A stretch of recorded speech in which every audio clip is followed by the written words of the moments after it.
紅衫軍領袖逃脫，反捉警官做人質。泰國政府尋日派出大批特種部隊包圍曼谷 SC Park 酒店，捉拿涉及上週六流血衝突嘅恐怖分子同埋紅衫軍領袖。幾百個紅衫軍事先收到消息，趕到去協助3個領袖逃走。特種部隊上到領袖阿里斯曼嘅房間，踢開房門，投擲煙霧彈。阿里斯曼即刻打開槍，爬出3樓露台，將電線綁喺身上，游繩而下。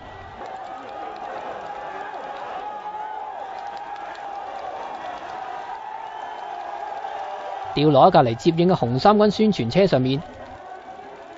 另外2個領袖都爬出窗外，爬樹逃走，並喺紅衫軍接應之下挾持2個警員做人質，坐車返市中心嘅集會地點。當局今次高調拉人，點知反被紅衫軍捉返轉頭，令到總理阿披實非常之尷尬。阿披實原定中午開嘅記者會亦都臨時取消，而紅衫軍就繼續集會，話當局若果再武力清場，佢哋就會將購物區夷為平地。